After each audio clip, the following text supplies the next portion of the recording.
What is up, YouTube? Happy Father's Day to all you fathers out there.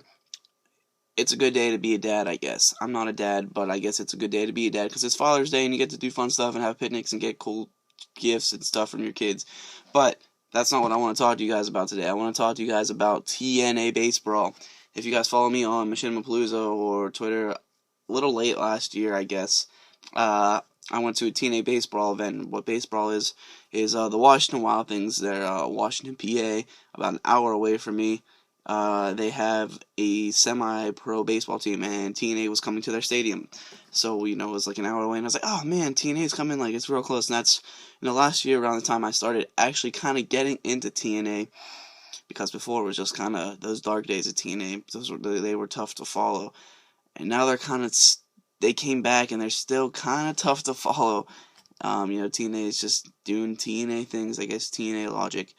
But yeah, so they're coming back July 13th, and I'm going again. So that's going to be a good time. I'm going to sit ringside again, and it was $50 a ticket, so not that bad at all, considering I work pretty much full time now, all the time, 40 hours a week, 39 hours a week. It's brutal, but I'm making money, so I can do nice things like go to TNA Basebrawl.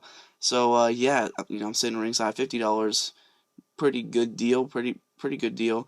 Gonna get a meet and greet beforehand with the $50 ticket. Last year I went, sat ringside, got the meet and greet, got to meet Kaz and Daniels and Magnus, Bischoff, the Pope Elijah Burke, and Devon. So it was a good time. That was right around the time Devon was leaving TNA, allegedly. And, I had his autograph, so I was like, man, if he leaves, I'm going to be stoked that I have this autograph and I can sell it. But now he's back, and he sucks worse than before. So I'm excited. I really am excited. It's going to be a good time. I just hope it's a good card. Last time it was a good card. I was looking at some, not spoilers, but like results from the TNA Basebrawl that happened on the 15th, which was yesterday. Today's the 16th, so yesterday the 15th. And it looked like a good card. It had Styles. AJ Styles couldn't make it last time because he was in Australia doing TNA work. But Styles was fought Garrett Bischoff. But I love AJ Styles. He's the man. Who else did they fight? Gunner and James Storm, the tag team champions for some unknown reason, fought Aries and Rude. Hardy fought Anderson, I think. Maybe. Sting and someone else tag teamed to fight Devon and Bully Ray. I don't even know what else, guys. I just briefly read the card, but I'm hoping that's gonna be a card for us because I love. Oh, Kurt Angle and someone fought. Maybe it was Kurt Angle and Sting. Might have been Kurt Angle and Sting. That's what it was. Kurt Angle and Sting fought Team 3D, or the 8s and 8s, whatever you want to call them. But yeah, I'm excited. Last time, we bought the backstage pass and we got to meet. It was like $50 for a backstage pass, whatever. I like blowing money, but I got to meet. I got to meet Aries, my boy Austin Aries. I got to meet Jeff Hardy. I got to meet Bobby Roode. I got to meet Rob Van Dam, the whole effing show. It was a good time. Madison Rain was there. Yeah, and it was real fun. Yeah, it is a lot of money because you got to buy your ticket, and then if you want a backstage pass, they're $50. But I have a job, so I can do this kind of stuff. And it's real fun and it's real exciting. TNA, they're hard to follow. TNA logic, but they put on good live events. They really do, and it's really fan oriented. So if you're around the area, get out to that base brawl. If if TNA is coming around to you, go to the event. It's a lot of fun, and TNA is TNA, but they put on good live events, and it's a good time. It's really fun, and yeah, that's about it. I just want to tell you guys, I'm sitting ringside again. If you got anything you want to tell me, leave it down below. Sign ideas, leave it down below. Follow down below. Subscribe down below. All that jazz. That's it for me, guys. Today we went to a little. It's called Trader Jack's. It's kind of like just a big flea market kind of thing for people to go to. and Virgil was there. Virgil, I got Virgil's autograph right there. It says "Be cool."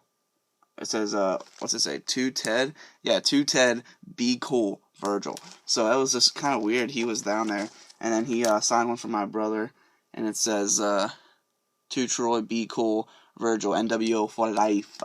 For life. Virgil's right here. And then you got Hogan, being Hogan, and Nash is up here. Nash, Crush, Steiner, Big Papa Pump. Holla if you hear me. Holla if you hear me. Yeah, so, this one was from his Survivor Series match. It was a Survivor Series style tag match with Virgil, Bret Hart, Roddy, and British Bulldog going against Ric Flair, the Warlord, Mountie, and there was one more. Who was it? Oh, $1 Million Man, Ted DiBiase. That's who it was. Because, Virgil and Ted DiBiase had their little feud after Virgil turned on him. And it was kind of weird. Virgil's definitely strung out on drugs. These dudes, he has to resort to flea markets where he's charging $10 for an autograph. I felt bad for the guy, so I was like, you know what, I'll get Virgil's autograph, no big deal.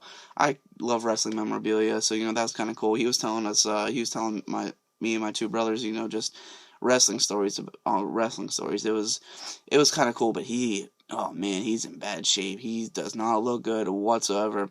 And he was telling us these like crazy stories about he works 2 Raws a year, or 2 Raws a month, excuse me. And he works with like Sheamus, Randy Orton, and Mark Henry. I was like, no, that doesn't really make sense. Because he was saying how big of like a jerk Mark Henry was, but he's so like, stuff from like what Wise and Smalls were saying, and like from what I've read, Mark Henry's such a humble dude. And he's just like, just chill, but Virgil was just kind of blowing smoke. He was weird. He's definitely strung out on something. He's got to resort to $10 autographs at local flea markets. Like, what is he doing with his life? He was the $1 Million Man's like bodyguard. You think he'd be like a little more money than that? And I guess back in the day, and now I'm going off on a tangent. I was talking about TNA, now I'm talking about Virgil.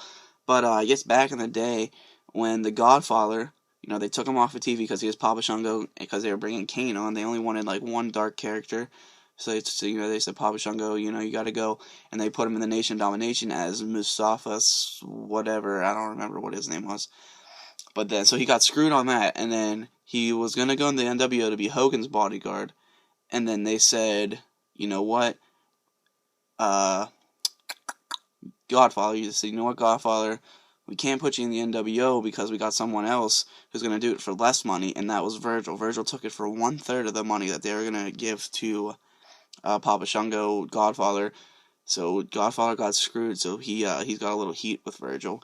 So, Virgil was just telling us all these cool stories. He was telling us stuff about from SummerSlam of '92, I think, and he was telling us, stuff when he was on the Sports Illustrated cover with Vince and all these other people.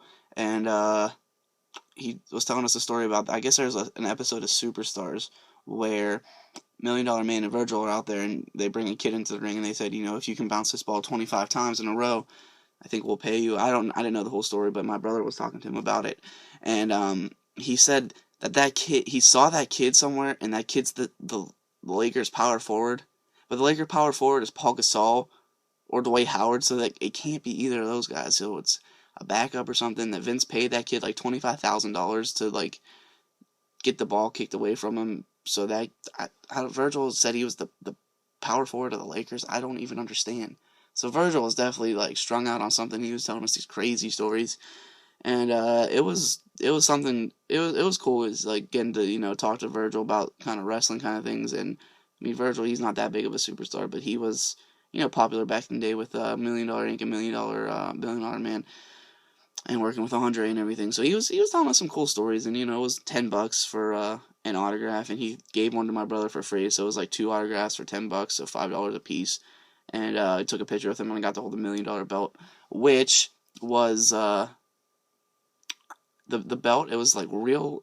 I don't know if it was like the real one, but it was like, it wasn't like a belt material. It was real like light, and it was zip tied. So I guess it broke, and he just zip tied it. He just said, "Fuck, we're just gonna zip tie it." So yeah, that was kind of my Father's Day. We went just flea marketing with my stepdad, and we met Virgil. Kind of crazy day, and I'm going to TNA Basebrawl. I went off on a Virgil tangent from a TNA video to Virgil. And I told Virgil to come back, and TNA would probably give him a gut check. So that's it for me, guys. Gamma Labs, Gamma Austin Aries, TNA Basebrawl, Virgil. Peace out, guys.